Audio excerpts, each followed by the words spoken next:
I'll do something right.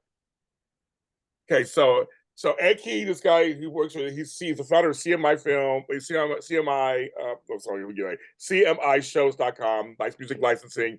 He was just telling me a story about how way back when, back in the day, he rejected Toby Mac. No, I mean, no, in terms of music, because you said they came in with this was very early. So it must have been like early '90s then for you, right? Yeah, probably early '90s. somewhere. Early 90s. And it came across this cassette came across your desk, and you just weren't sure, right? You just weren't really sure, right? About Yeah. it. Well, if I can take a minute, the backstory, we were doing children's rap. Yeah, it was in the early days of rap. Yes. And we did a thing called Bible Break, where it taught the kids the books of the Bible. And so, you sell it as a kids project.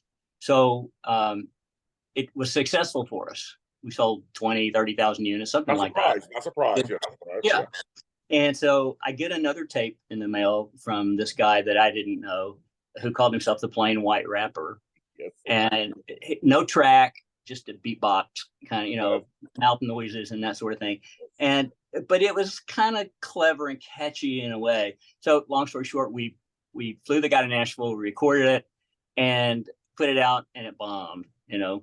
So I get another tape in the mail from this guy that had a rap project, who is actually the roommate of the guy whose project bombed. And I guess he figured, well, my roommate, was able to do a project in Nashville, maybe I can. Yeah. And so I listened to this project, and it was serious rap, and rap really hadn't come on strong, but I mean, I could tell this guy was really into it, and it wasn't a kid's thing. So I wrote him a rejection letter saying, this is not really what we're doing these days. And, but, just keep doing it, thanks for sending it, but, just polite. I'm hoping it was polite. It was polite. And rejected him. And of course, it was Toby Mac that I had just given the boot to, So, live and learn. Yeah. And he's done well for himself. Oh, well, you can kind of say that. Yes. I mean, solo wise and with the group. I mean, yes, he kind of, but we were saying, but Mike, when I put the mic back on, you were saying you heard somewhere that Toby Mac has it framed. Oh, yeah. Yeah, I heard, and I haven't confirmed it, but I heard that he had. Toby, tell us. Come on, Toby. Well, yeah, so I don't know. Yeah, I'm such a huge Toby Mac. I mean, so for me, it's funny you mentioned this after we just did a show together, which you guys can see on Extra Connections, but my friends, I was such a huge DC Talk fan. I have every single album. I'm a Toby Mac fan. I have his. I mean, I love his stuff.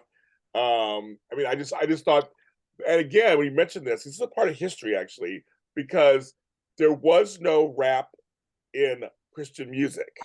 Right. This is what not at that time. This was nothing like that. And so when I first heard them, when I heard Jesus Freak and stuff, when they started their early songs, I was like, who are these people? Like, what's going on here? Because again, like you said, rap was still coming out of the 80s, we're going into the 90s, it's starting to become bigger and bigger and broader. There are only certain types of rap that were out there, but they're rapping about Jesus and salvation, and then one of them actually sings. I mean, it was just like I was their age. I was their age, so I was like, they were cool. Also for Christian act, for a Christian act, think they were cool.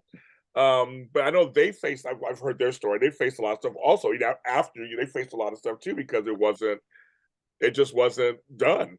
It just wasn't done. So it's kind of that you had that experience, and like you said, they have done well for themselves. Yeah. There's stories like that for days. My boss, when he was at the Benson Company, turned down Sandy Patty with the comment, "There's a million of them like her out there."